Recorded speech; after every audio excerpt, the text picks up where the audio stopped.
I don't think I did anything wrong. I just slept with his best friend on our 10th anniversary. It wasn't romantic. It wasn't planned. At least that's what I keep telling myself. It was supposed to be harmless, a reminder that I could still make someone look at me like I mattered. But the night didn't disappear. It spread, grew teeth, and waited until he answered me. Not with anger, but with papers. Before we dive deeper into this story, I have one small request. Please subscribe, drop a like, comment, and hit that hype button to boost this channel so more people can discover these incredible stories. I'm Isola Byrne, and I don't think I did anything wrong. I just made a choice everyone else decided to call betrayal. It happened on our 10th anniversary, the night that was supposed to prove we'd survived everything together. Instead, I slept with his best friend.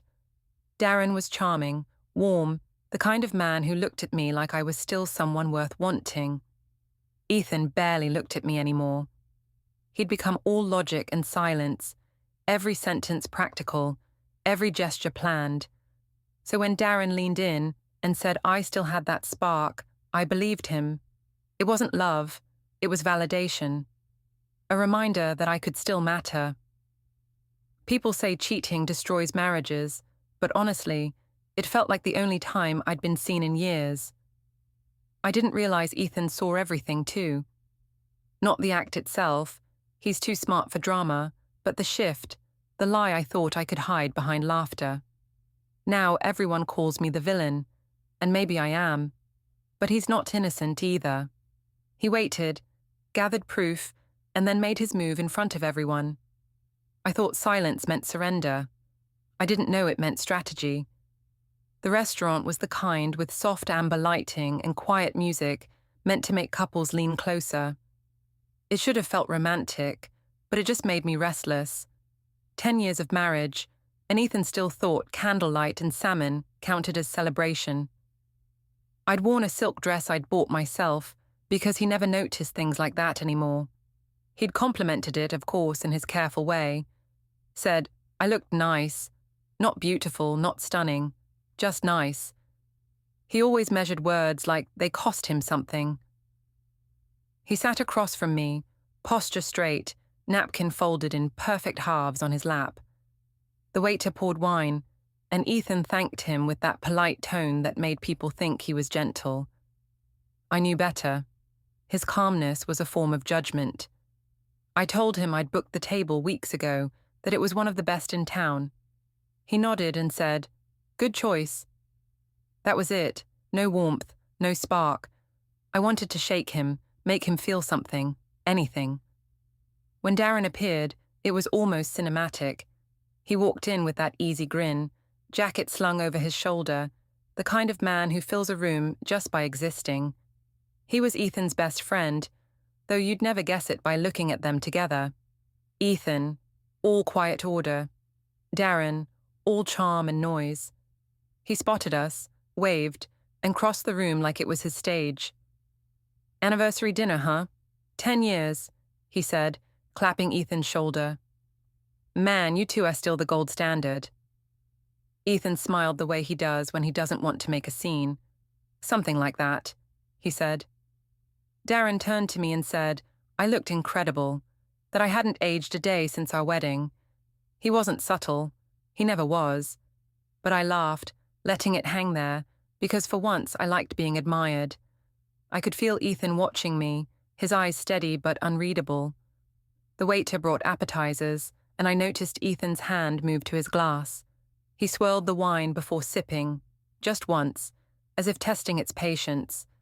That was always him, testing, measuring, never reacting. When Darren asked if he could join us for a drink, I looked at Ethan. He hesitated for half a second, then said sure. One. I could tell he didn't mean it. The conversation turned light, work stories and small jokes. Darren talked about some project he was managing, something to do with property investments. Ethan listened, or at least pretended to. I smiled and nodded at all the right places, but my mind was on the way. Darren's hand brushed my arm when he leaned in. I didn't pull away. After a while, Ethan's phone buzzed on the table. He checked it, frowned slightly, then turned it face down. I asked if it was work. He said no, just a reminder. I asked what for, but he didn't answer. Instead, he reached for his napkin and folded it again. I felt my chest tighten, that mix of irritation and guilt that always came when he refused to rise to the moment. When Darren ordered another round, Ethan said he'd pass. He looked at me then, his gaze steady, and said, "Don't let it get late." I wanted to say something sharp, to throw a spark into his calm, but instead I laughed and told him to relax, that we were celebrating. He didn't reply. He just sat there, face composed, as if memorizing the scene for later. By dessert, the air felt heavy. Darren had grown more relaxed, his compliments more direct. He told me that Ethan was lucky, that not many men got to keep someone who still turned heads. I said Ethan didn't seem to notice anymore. Darren said, maybe Ethan didn't deserve to. I shouldn't have smiled at that, but I did. When Ethan excused himself to take a call, Darren leaned closer. "You know he's never going to change, right?" he said. His breath smelled faintly of bourbon. "Some men just stop seeing their wives once they think they've already won." I wanted to tell him he was wrong, but he wasn't. Ethan used to look at me like I was the center of his world. Now he looked at me like a project he'd already completed. So when Darren's hand brushed mine under the table, I didn't move it away. I told myself it was just the wine, just nostalgia. Ethan came back and sat down quietly. He didn't ask what we'd talked about. He never did. He just asked if I was ready to go home. I said I wanted one more drink. He nodded once, stood, and said he'd get the car. No argument, no expression, just that calm retreat that made me feel invisible. When he left, Darren said, "He'll be fine. He always is." I looked at the empty chair, the napkin perfectly folded on the plate, and something inside me snapped. I said I didn't want to go home yet. Darren smiled and said he knew a quiet bar nearby. I hesitated only a second before following him. The air outside was cool, almost sharp. Streetlights reflected off wet pavement, and my heels clicked like punctuation marks. Darren walked beside me, hands in his pockets, not touching me, not rushing. He didn't need to. The silence between us felt charged. I told myself I wasn't doing anything wrong. It was just a drink. At the bar, the music was low, the lights dim. We sat in a corner booth. He ordered whiskey. I asked for wine. I told him Ethan and I were just in a rough patch, that we'd grown into different people. He listened, or at least acted like it. I said Ethan didn't talk to me anymore, that he made everything about logic, money, schedules. Darren said Ethan was always the type to plan instead of feel. He put his hand over mine. I didn't stop him.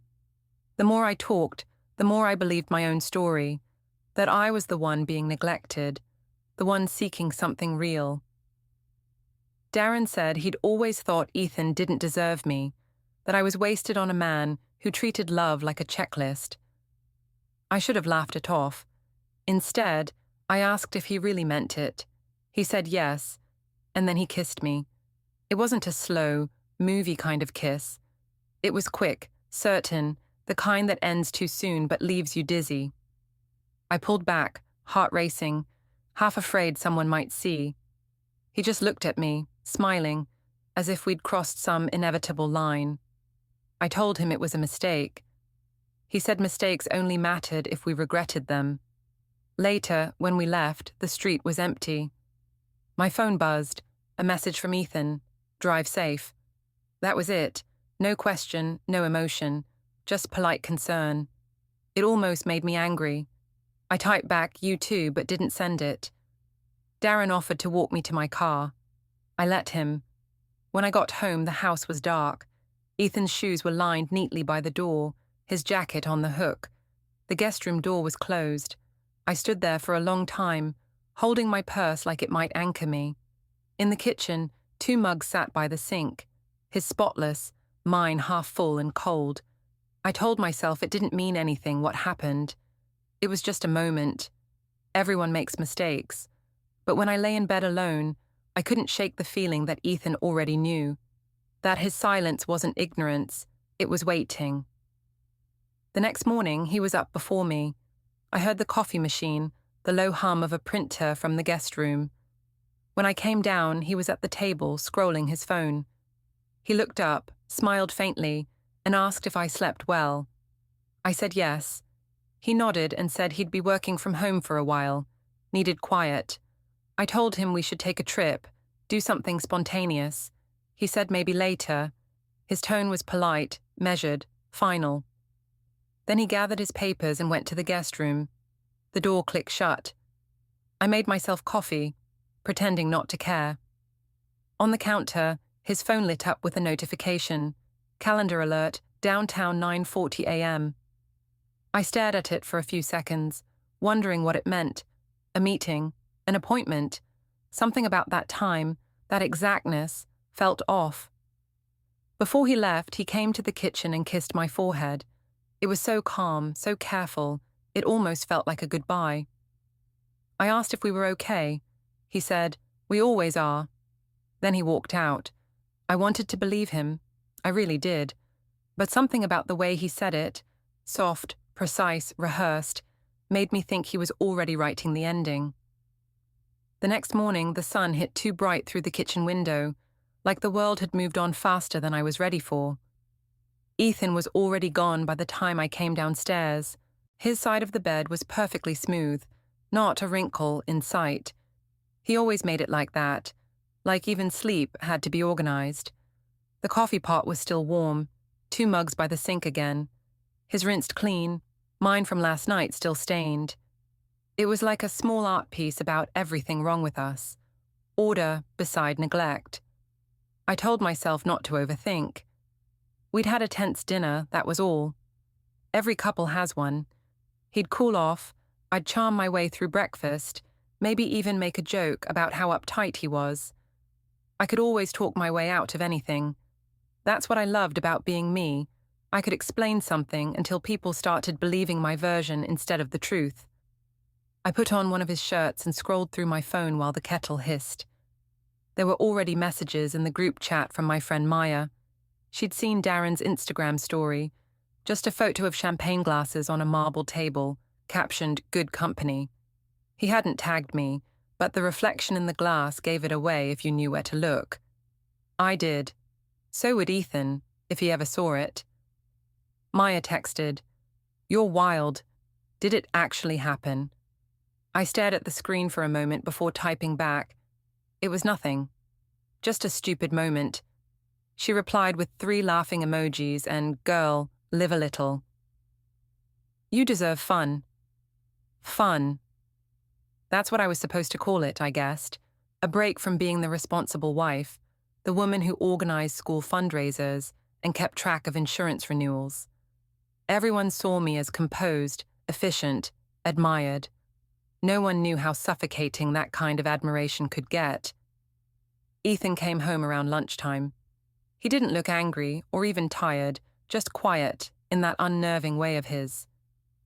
He placed a folder on the counter, labeled neatly in his handwriting, "Utilities." I asked what that was about, and he said he was sorting bills. I told him that was my job, half laughing. He said it didn't hurt for both of us to know where things stood. The way he said stood made something inside me tighten. I leaned against the counter, arms folded. "You're still upset about last night?" He didn't answer at first. He poured coffee, added 1 spoon of sugar, always exactly 1, and said, "I'm not upset, just paying attention." It was such a strange thing to say that I actually laughed. "You make it sound like an experiment."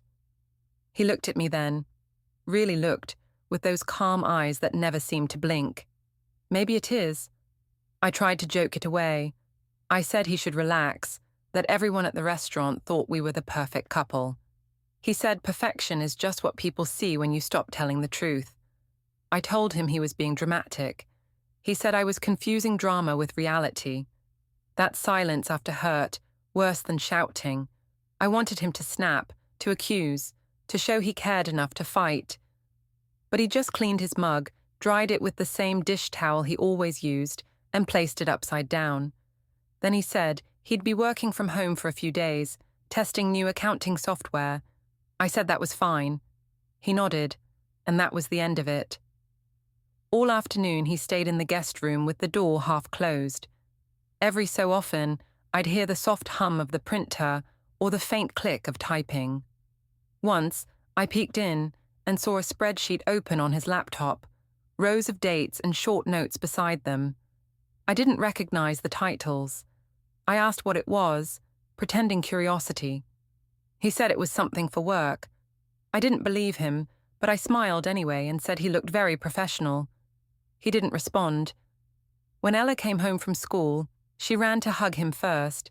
She always did lately. He picked her up, kissed her cheek, and asked about her day. I watched them from the doorway, feeling that familiar mix of love and irritation. He was a good father. Everyone said so. Sometimes I wondered if that's why he couldn't be a good husband too. Maybe he only had so much care to give. At dinner, he asked if I'd paid the credit card bill. I said yes, though I hadn't yet. He nodded and went back to eating. The silence stretched between us like something alive. I tried to fill it, talking about work, about the next event I was planning, about how the venue wanted me to use a new florist. He listened, but his eyes stayed on his plate. After dinner, I opened a bottle of wine and asked if he wanted some. He said no. I poured myself a glass anyway, sat across from him, and asked if we were okay. He said, "We're functioning." That word made me laugh too hard. Functioning? That's the best you can come up with after 10 years. He said, "Would you prefer a lie?" I didn't know how to answer, so I drank instead. When he went back to the guest room, I followed. He didn't turn around, just said, "Isola, please let me work." I said, "You don't have to punish me for one bad night." He said, "I'm not punishing anyone." I asked what he was doing then. He said, "Preparing." I didn't like the sound of that. Preparing for what? He didn't answer, just tapped something on his laptop and the printer started again. That low whirring that was beginning to drive me insane. I turned and left, slamming the door harder than necessary. Later that night, I lay in bed scrolling through my phone. Darren had texted, "You okay?" I typed back, "Fine, just tired." He wrote, "You sure?" He didn't say anything. I stared at those words for a long time before deleting the thread. I don't know what I expected. Guilt, maybe? Regret? Instead, I just felt the same dull emptiness I'd felt before. Only now it was heavier, because I'd added something irreversible to it. Sometime around midnight, I heard movement downstairs. Footsteps, slow and steady, then the faint sound of a drawer closing. I got up quietly, peered down the hallway. The guest room light was on. I saw his shadow move, heard the soft click of a lock. He'd never locked a door in his life. The next morning, he acted as if nothing had happened. He made pancakes for Ella, packed her lunch, kissed her forehead, and walked her to the carpool. I stayed in the kitchen pretending to scroll emails. When he came back, he said he'd be out for a few hours. I asked where. He said he had errands. "Downtown?" I asked, remembering the calendar reminder. He paused, then said, "Yes, downtown." "What kind of errands?" "The kind that take time," he said, and smiled, like it was a private joke. The smile unsettled me more than anger would have. After he left, I called Maya. I told her Ethan was acting strange, secretive. She said maybe he was just sulking. I told her he'd started organizing things, labeling folders, writing notes on his calendar. She laughed and said maybe he was nesting. I said it didn't feel like nesting. It felt like documenting. She asked if I'd told Darren. I said no, that was done. She didn't believe me. She never does. By afternoon, I convinced myself I was imagining everything. Ethan was meticulous, that was all. He needed structure to feel safe, and I'd shaken that.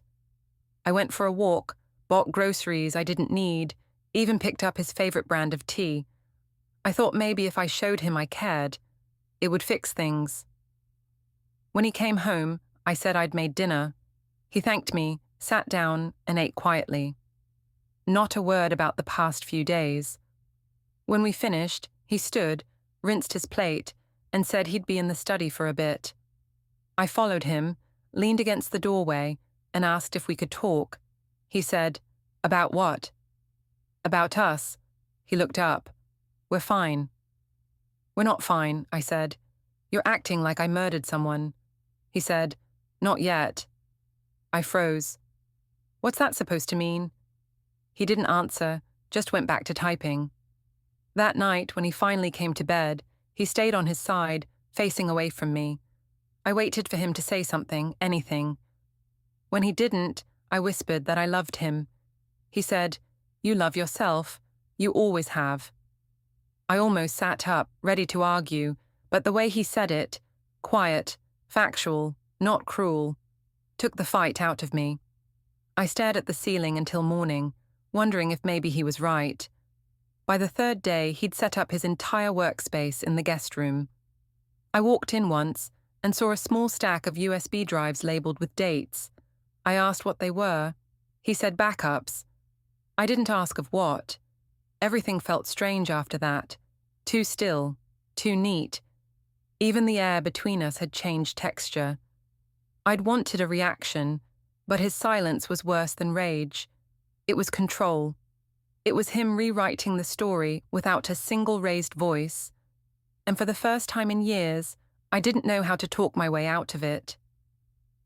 The following week was a strange kind of quiet, like the whole house had turned into one long-held breath.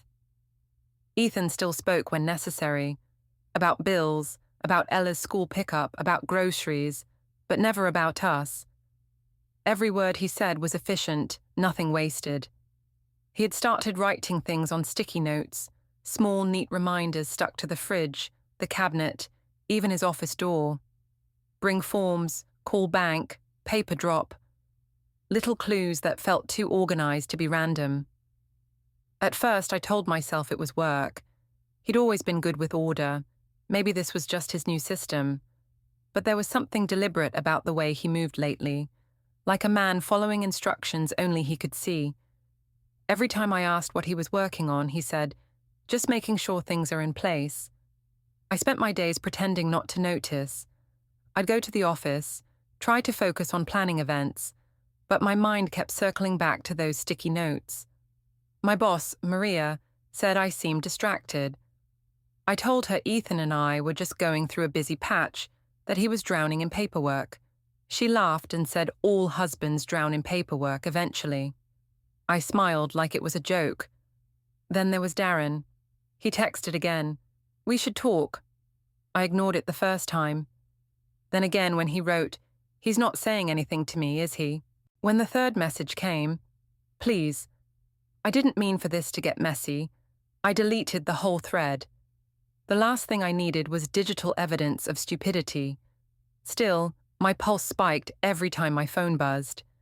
That Friday, I came home early from work. The house smelled faintly of toner again. I found Ethan in the guest room, calmly printing something. I asked if I could help, maybe proofread. He said no, it wasn't for me. I noticed a small USB drive beside the printer, labeled only with the date. I reached for it without thinking, and he gently took it before I could. "You have your files, I have mine," he said. The way he smiled after made my stomach twist. It wasn't cold exactly, it was polite, careful, almost sympathetic. Later, while he showered, I opened his laptop. I told myself it was curiosity, not spying. The desktop was nearly empty except for one folder called Archive A. Inside were subfolders: bank, household, photos, MISC. I clicked the last one. It was password protected. That was when I realized how far apart we'd drifted. He had secrets now. Ethan, the man who used to tell me everything down to the day's weather, was locking drawers, encrypting files, and I was the one sneaking around trying to catch him doing it. That night, Maya came over with a bottle of wine. She said she hadn't seen me in weeks and wanted a girls' reset. We sat on the couch while Ella watched cartoons in the other room. Maya asked about Ethan, about the tension she could hear in my voice. I told her he was being weird, keeping records, barely talking. She raised an eyebrow. "He's probably planning a surprise," she said. "Men get sentimental around anniversaries." I almost laughed. "We already passed the anniversary. That ship's sunk." She shrugged. "Maybe he's planning something else. Guilt makes people do all kinds of things." I asked what that meant. She said maybe he was hiding something of his own. "You always said he was too calm. Maybe he's not calm. Maybe he's calculating." The word calculating stuck in my head. When Maya left, I checked Ethan's car keys on the counter. There was a new one on the ring, a small silver key, unmarked. I asked him about it the next morning. He said it was for storage. I asked what storage. He said, the kind that keeps things safe. At work that week, the whispers started. Someone had seen Darren and me at the bar that night after the dinner. Apparently, someone had also seen us leave together. I didn't even know who started it, but by Monday, it was clear half the office had heard some version. Maria called me into her office and asked if it was true. I told her people were exaggerating, that Darren and I were old friends. She nodded politely, but her eyes said she didn't believe me. When I got home, Ethan was sitting at the kitchen table reading something on his tablet. He looked up and said, "Rough day?" I said, "You could say that." He asked, "Does it have to do with Darren?" My heart froze. "Why would you ask that?" He looked down again, scrolling. People talk. Eventually it all circles back. I said nothing, just poured myself water and stood at the sink. I waited for him to accuse me, to shout, to demand the truth. But he didn't. He just said, "I've learned that people confess when they think they're still safe." It felt like he'd thrown a match into a room filled with gas. I wanted to deny everything, but the words tangled in my throat. Instead, I said he was being paranoid, that he'd always imagined things. He didn't even look at me when he said, "Imagination is just early evidence." He left the room before I could answer. That night, I dreamed about the restaurant again, the laughter, the flash of Darren's smile, Ethan's still face. I woke to the sound of paper feeding through the printer. It was 2 a.m. I went to the hallway and listened. The light under the guest room door glowed faintly. The machine whirred, then beeped softly. A few seconds later, silence. Then a quiet drawer slide and the click of a lock. The next morning, I found a note stuck to the fridge in his handwriting. "Don't forget Ella's recital Saturday. Parking's limited. Leave early." It felt almost sweet, like he was pretending we were still normal. But there was another note on the counter, smaller, folded, household file complete. When I asked what it meant, he said, "It means we're organized." That weekend, at the recital, we sat side by side in the school auditorium. He clapped when Ella performed, smiled when other parents waved, but he didn't touch my hand once. Afterward, when the teacher asked for a family photo, he stood a little apart from me, as if giving me space. Or maybe evidence of space. At home, I tried to bridge the gap again. I told him I missed how we used to talk, how everything felt easy once. He said, "Easy isn't the same as honest." I said, "You're acting like I betrayed you." He said, "You'd know better than I would." I slammed the counter. "You think you're so perfect, don't you? You think sitting there quietly makes you better than me." He met my eyes and said, "No, just clearer." He went back to his files then, leaving me standing there shaking, angry that I couldn't pull him into a fight. I texted Maya again, told her he was driving me insane. She said I needed to get ahead of it, maybe post something online, make it look like we were fine. "People believe what they see," she wrote. So I posted a picture from Ella's recital, all three of us smiling. I captioned it, "Proud Family Moments." Within an hour, it had 12 likes. Ethan didn't comment. The next evening, while tidying up, I opened one of his drawers. Inside were rows of labeled envelopes, each with a date written neatly across the top. One was marked July 18th, Bistro. My stomach turned. That was the night of the anniversary dinner. I pulled it open. Inside were printed screenshots, a photo from Darren's story, a cropped image of me laughing at the table, the reflection clear enough to recognize. I shoved it back into the drawer just as I heard his footsteps. He stopped in the doorway. Looking for something? I froze. Just trying to find the stapler. He nodded slowly. Top shelf. I moved it for safety. His voice was calm, but his eyes weren't. They looked almost satisfied. That night, I couldn't sleep. I lay in bed listening to the faint hum of the air vent and thinking about how I used to believe silence meant peace. Now it felt like a countdown. By morning, he was gone again. On the counter, his mug sat perfectly clean. Mine waited beside it, half full and cold. I poured it out and told myself I still had control of the story. I just needed to find the right version to tell. Sunday lunch at Paula's house was always a performance, but that day it felt like a trial. She'd called midweek saying she hadn't seen Ella in too long, that she'd cooked my favorite roast. Her tone was polite, but I could hear something under it, that tight, careful way she used to talk when she didn't trust what she might say. I told Ethan we should go, that his mother would think we were hiding something if we didn't. He said, "Maybe we are." I said, "Don't start." He didn't answer, just went back to arranging files in his briefcase. Paula's house smelled like time and old furniture. She hugged Ella first, of course, then turned to me with a smile too polite to be real. "You look thin," she said. "Busy?" I said work had been hectic. Ethan kissed her cheek and went straight to help in the kitchen. I followed, trying to sound casual. "How are you, Paula?" She said, "Fine, dear, always fine." The table was set for 4, but it looked formal, as if she expected something to happen. Halfway through the meal, she brought up the anniversary. 10 years, she said, pouring gravy. A big milestone. How was your evening? I smiled. Lovely. We went to the bistro. Ethan even let me pick dessert. She nodded, looking at him. And Darren joined you, didn't he? My fork paused halfway to my mouth. He just stopped by to congratulate us, I said. Paula gave a small sound, half sigh, half hum. Strange sort of friend, always appearing at the right moment. Ethan didn't say a word. He just cut his meat carefully, bite by bite. The silence stretched until I started filling it. You know how it is. People talk, make things seem bigger than they are. Paula dabbed her mouth with a napkin. People only talk when there's something to talk about. It hit me then, she'd heard. Somehow she knew about the rumors. Maybe Ethan had said something, maybe someone from the office had.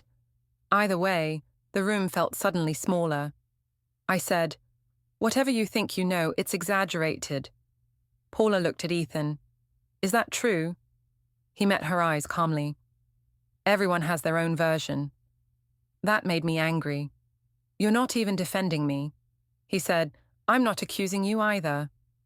Paula sighed, stood, and began clearing plates. Ella tried to help, but she waved her off. "Go play, sweetheart."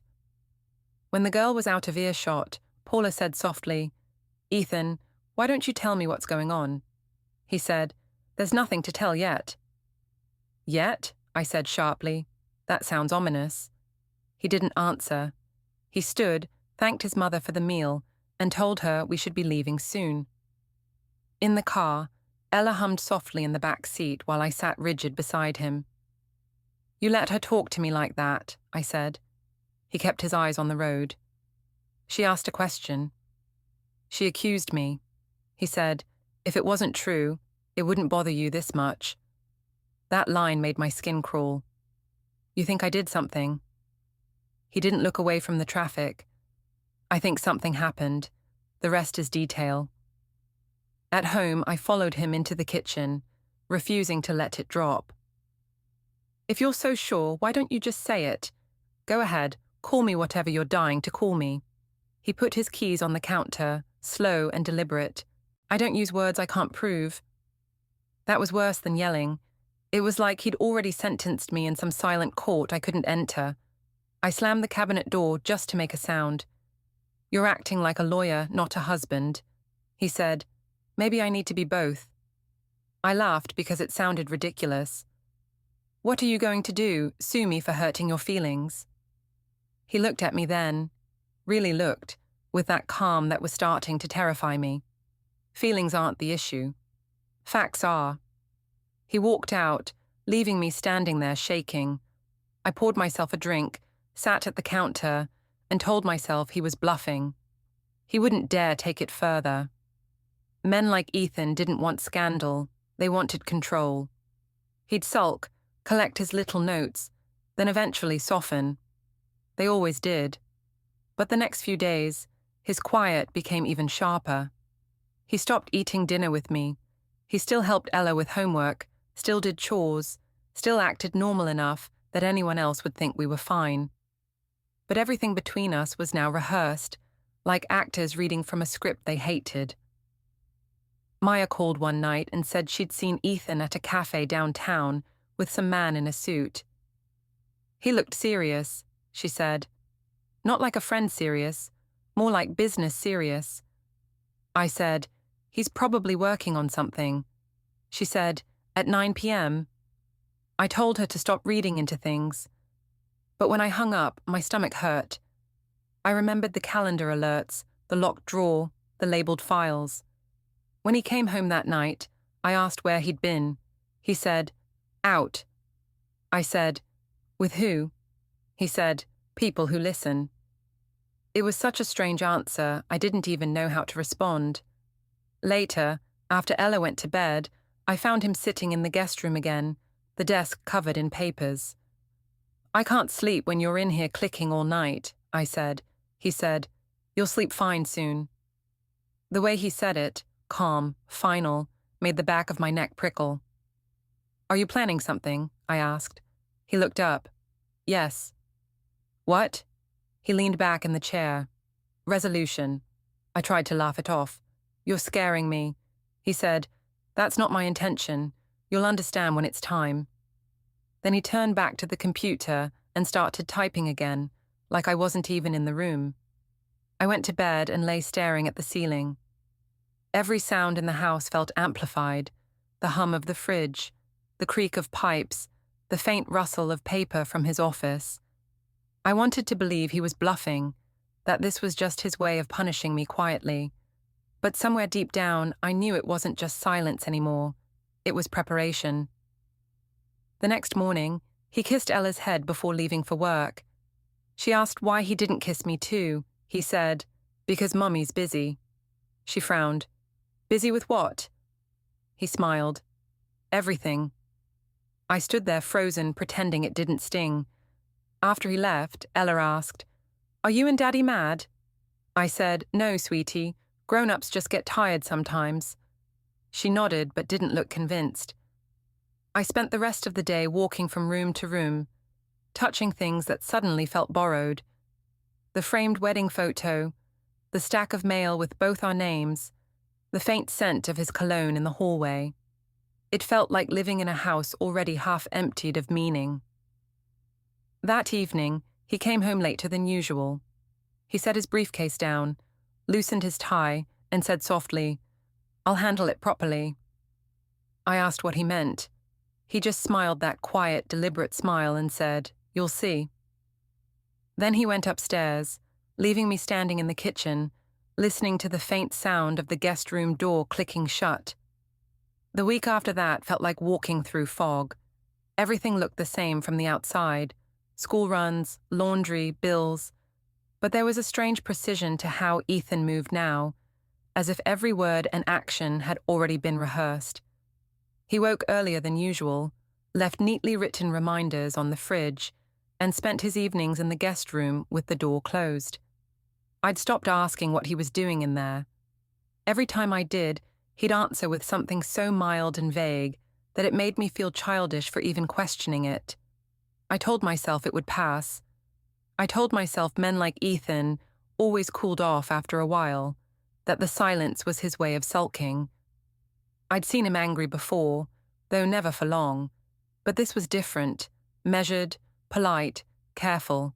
It was silence shaped like strategy. Maya said I was overthinking. She called one night while I was making dinner and asked if Ethan had started sleeping in our bed again. I said no. She said, "Then he's making a point. They do that when they think they've lost power." I said she didn't understand Ethan. He wasn't the type to play games. She laughed and said, "Everyone plays something." That night, after Ella went to bed, I went into the guest room without knocking. He didn't even look surprised. The desk was perfectly ordered, papers stacked by date, a small recorder next to his keyboard, and one of those USB drives lying beside a notepad. I asked, "What's all this?" He said, "Just keeping track." "Of what?"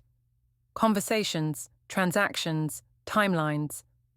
The way he said timelines made my throat dry. I asked if he was keeping notes about me. He said, "About us." I laughed like it was absurd. "You're seriously documenting our marriage?" He said, "Someone has to remember what actually happened." I said, "You're acting insane." He met my eyes calmly. "You keep using that word when you feel guilty." I wanted to scream, but instead I walked out, slamming the door. The next morning, his phone alarm went off at 6 with the label paper drop. I asked what that was, and he said, "Just something for later." At work, it was worse. Darren had stopped showing up to meetings, and people whispered when I entered the break room. One of the junior planners asked if it was true that I'd moved on from Ethan. I told her not to believe gossip. She smiled too quickly and left the room. I felt the heat rise in my face. That evening, I decided to force a confrontation. I made his favorite dinner, set the table properly, even put on a dress. When he came home, he looked tired but composed. He said, "What's all this?" I said, "Dinner, like normal people have." He smiled faintly. "We stopped being normal a while ago." I told him to sit, that I wanted to talk. He did quietly, folding his napkin before picking up his fork. I said we couldn't keep living like strangers. He agreed. I said we should forgive and move on. He said, "Forgiveness comes after truth." I asked what truth he thought he was waiting for. He said, "The one you haven't told yet." The air felt heavy. I tried to turn it around, told him he was being paranoid, that he was inventing problems because he liked control. He said, "Control is what people take back when they've lost respect." I snapped, "You think I cheated, don't you?" He looked at me for a long moment, then said softly, "I don't think anymore. I know." I felt my stomach drop. "You have no proof." He didn't reply. He just wiped his mouth with the napkin, set it neatly beside the plate, and said, "Proof doesn't need your approval." He stood, rinsed his dishes, and went upstairs. I sat at the table, shaking. I wanted to run after him, to demand he explain what he'd seen or heard, but a part of me didn't need to ask. I already knew. That night, I checked his briefcase while he slept, or pretended to. Inside were 3 envelopes labeled in his precise handwriting: household, financials, and follow-up. The third was sealed. I didn't open it, though I wanted to. Something told me he'd know if I did. The next few days blurred. He took Ella to school himself, said he wanted more time with her. He handled the groceries, the bills, everything. My name started disappearing from our accounts, subtly at first. I noticed the credit card statement came addressed to him alone. When I asked about it, he said, "Just simplifying things." I called Maya in a panic. She told me to relax, that men love to scare women with financial talk. "He's bluffing," she said. "He just wants you to crawl back." But it didn't feel like a bluff. On Friday, I found a new notebook on his desk. It was titled Summary. Each page had neat bullet points, dates, times, short descriptions. Dinner, Darren present. Bar, left together, 11:40 p.m. Post, caption, perfect 10 years. It was like reading a timeline of my own unraveling. When he came in and saw me holding it, he didn't even flinch. You wanted to know what I was doing, he said. Now you know. I threw the notebook onto the desk. You're obsessed. Do you even hear yourself? He said, I hear everything. That's the difference between us. I felt something inside me crack. So what's the plan, Ethan? What's all this leading to? You want to embarrass me? You want to make me beg? He shook his head. I don't need you to beg. I just need you to understand there are consequences. He sounded calm, like a teacher explaining a lesson. That terrified me more than if he'd shouted. I said, You're not making sense. He said, You will soon. He closed the door again. I heard the faint click of the lock, the shuffle of papers, and then silence. That night I couldn't sleep. Every sound in the house made me jump. Around 2 a.m., I heard the shredder start. The noise was soft, rhythmic. I crept to the hallway and listened. It stopped after a minute, replaced by the quiet whir of the printer. Then a single page slid out, blank. He did that sometimes, print blank pages like he was testing something. I used to think it was just a glitch. Now it felt like a warning. The next morning, he was dressed before sunrise. I asked if he was going somewhere. He said, Just errands. Downtown again? He nodded. I said, You've been downtown a lot lately. He said, That's where things get done properly. That word again, properly, always said like a promise. When he left, I stood at the window and watched his car pull out of the driveway. The house was quiet, except for the faint hum of the refrigerator. I realized then how completely he'd taken back control without ever raising his voice. By the time Ella came downstairs, he'd already texted me, Home late, don't wait up. I stared at the message for a long time.